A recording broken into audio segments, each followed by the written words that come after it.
Is table leaning? Table slanted? I don't know. Yeah! Okay, I am an actor for those of you who know me.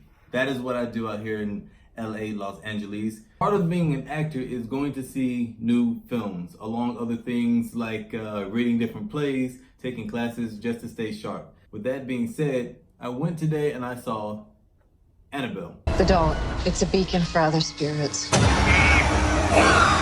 Now, Annabelle is a story about a scary doll who is possessed.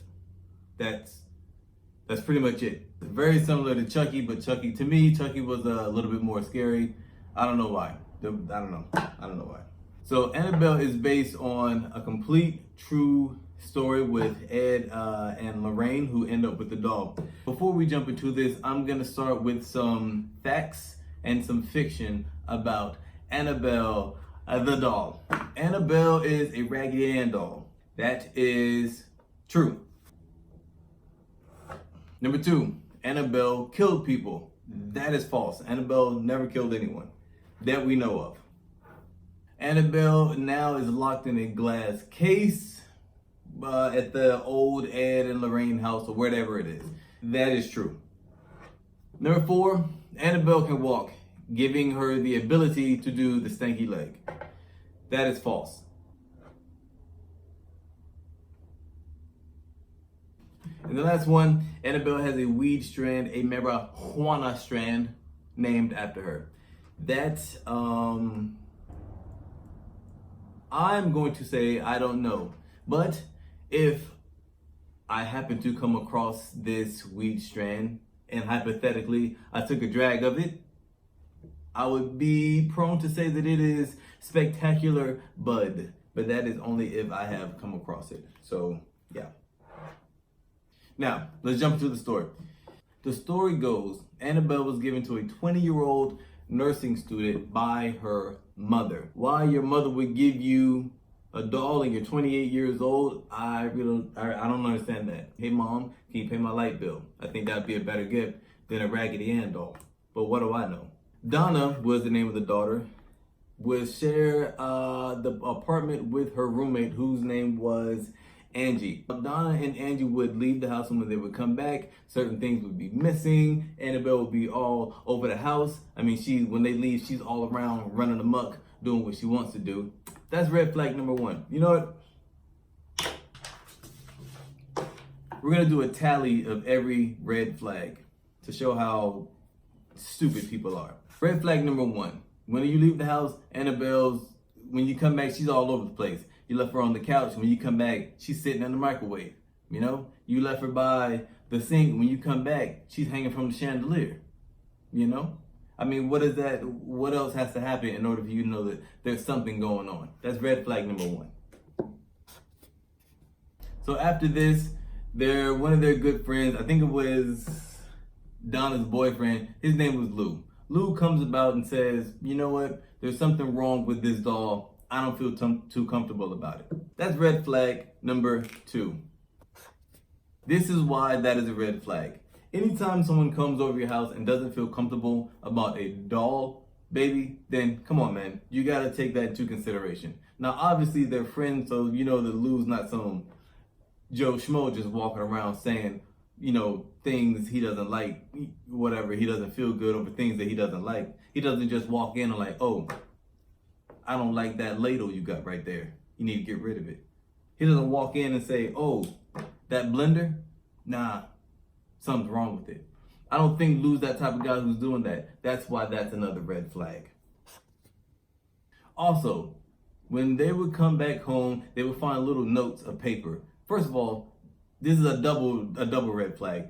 Anytime you come home and you find pieces of paper and there's only y'all two in the house and y'all were together for the entire day, that is a red flag. It's not like, I don't know, that's just a red flag. And then the second red flag, the part 2 to this red flag, is that the paper that was written on, they didn't even have in the house. This is like some old-timey paper, like from the Sherlock Holmes days. Like, where are you getting this paper from? Oh, no, it's the 3 part. I forgot about this part. It was written in crayon and it said like, help me. That's what it said. So that's part 3. But I'm only gonna put 1 mark down for it. Also, when they would walk around, they would notice that Annabelle would have blood on her clothing. That's right, ladies and gentlemen. The doll would have blood on her clothing. The doll would. Mark it. So with all this, then they went and they had a seance with the doll. The seance confirmed that the doll was indeed possessed. I don't know why you needed a seance to confirm that. I would have confirmed it on the very first incident. The very first time I came home and I left the dog on the left side of the bed and the dog was on the right side of the bed, it would have been over. In my mind, the dog's possessed, the whole house is possessed. I need to move. I probably might even move out of state. That's how serious I take these things. The seance confirmed that the dog was possessed. But, so Donna, the daughter, she felt bad for the doll and she allowed it to stay. To me, this one would have topped the entire cake. Lou sleeping in the apartment, why he's sleeping there, I don't know. If I thought that there was a strange dog going around, I'm not gonna be staying there. Lou gets sleepy one day. Maybe he got the itis from eating too much food. He's sleeping at Donna's place. He's snuggled up, got the electric blanket on, and lo and behold, he wakes up paralyzed. He can only move his eyeballs. He's laying there like this. He can only move his eyes. Looks down at his feet, sees the Annabelle down there. He says that she slowly crawls up, puts her little puppet, Annabelle puts a little puppet hand sock hands around his neck and squeezes him, and then he says it until he passes out. Now, let's back up 1 second. Lou was sounding really good in my mind until he came with this. Now, Lou, come on, buddy. First of all, it's a doll baby. If anyone's ever seen a Raggedy Ann doll, it literally, her hands are like just two socks that you stuffed with cotton. That's what her hands are. So I don't see how it can squeeze hard enough to choke you. That's just me, Lou. I'm not saying you're a liar. I'm just saying you're not telling the truth all the time. And this might be one of those times. I'm gonna put a red flag down for Lou.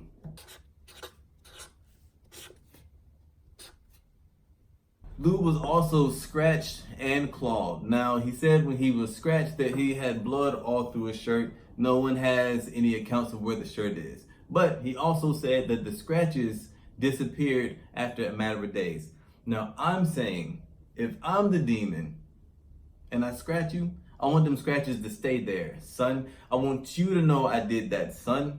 I want you to know that me, Annabelle the doll, did that to you, son. I want you to stay out of me and Donna's life. That's just me. That's what I would do if I was the demon. Okay, just throwing that out there. So Lou, you're gonna get another strike because I don't know if you believe that. Now, if Donna would have co-signed that story, maybe I would have believed it. But you didn't. You're getting another strike, Lou. You're getting another one. Now, after this time, this is when Donna and the roommate, what was her name? Angie?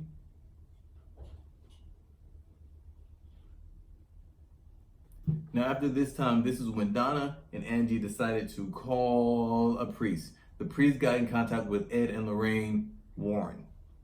Warren? Yes. The priest got in contact with Ed and Lorraine Warren. Now, you may know Ed and Lorraine from such events as Haunting in Connecticut, or maybe Amityville Horror, Pee Wee Herman's Big Adventure. Ed and Lorraine Warren are infamous. They're famous around here.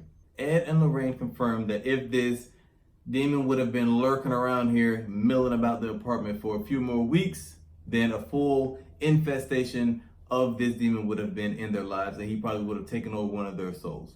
Hold on a second, I'm gonna stop you right there. This is why. If I'm a demon and all I have to do is just chill around the house until this infestation is complete, kind of like a game when you're loading it, or like maybe your phone when it's doing an update, why would I be doing all this crazy stuff? So then this kind of threw me for a loop.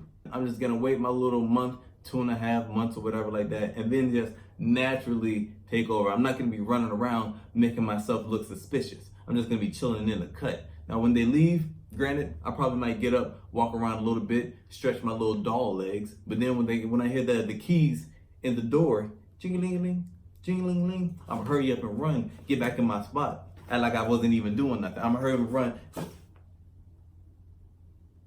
get back in my doll pose. That's just me. That's just me. Now, when they had the doll on their way to driving back, they almost crashed because the doll would just I don't know, like magically just take hold of the wheel and kind of like shoot them off into different areas of the street. So they had to hurry up and, you know, Dukes of Hazzard their way back onto the road. But luckily they made it back. Before they put it in the glass case that we talked about in the beginning, before they put it in the glass case, they had it just sitting around. Like, I don't know why, even though they already heard the stories, they know that it gets up and it walks around. I don't know why they did that. So they had it sitting around. It was doing stuff around the house, levitating or whatever. So then they put it in a glass box that was blessed by a priest. But the story doesn't stop there. Rumor has it that a priest came by Ed and Lorraine's house, sees the doll in the box, starts taunting it, bop, bop, bop, bop, bop, bop. That's me, that's the priest knocking on the window, that's what I'm doing. Bop, bop, bop. And this is what he said, and I quote, let me go to my notes. "You're just a rag doll." End quote. Now, when he said that and he goes home, before he goes home, Lorraine says, please be extra careful on your way home. He doesn't listen. On his way home from taunting Annabelle, his brakes go out and he gets in a car accident, totaling his car. Luckily, he makes it out alive. But that's just, that's what happened to him. This is my story of, well, this isn't my story. This is the story of Annabelle the doll. I guess the origin story, how it all came about. Now, no one knows where this doll came before the mom picked it up from. I don't even know where the mom picked it up. And now that I think about it, you might want to check that mom because she probably had some animosity towards the daughter. I don't know. Like, why would you give your kid a doll anyway? To me, that's still kind of weird. If my mom gave me Today, if my mom gave me a G.I. Joe, I'd be a little suspicious about it. I'd be a little suspicious about it, okay? Case closed.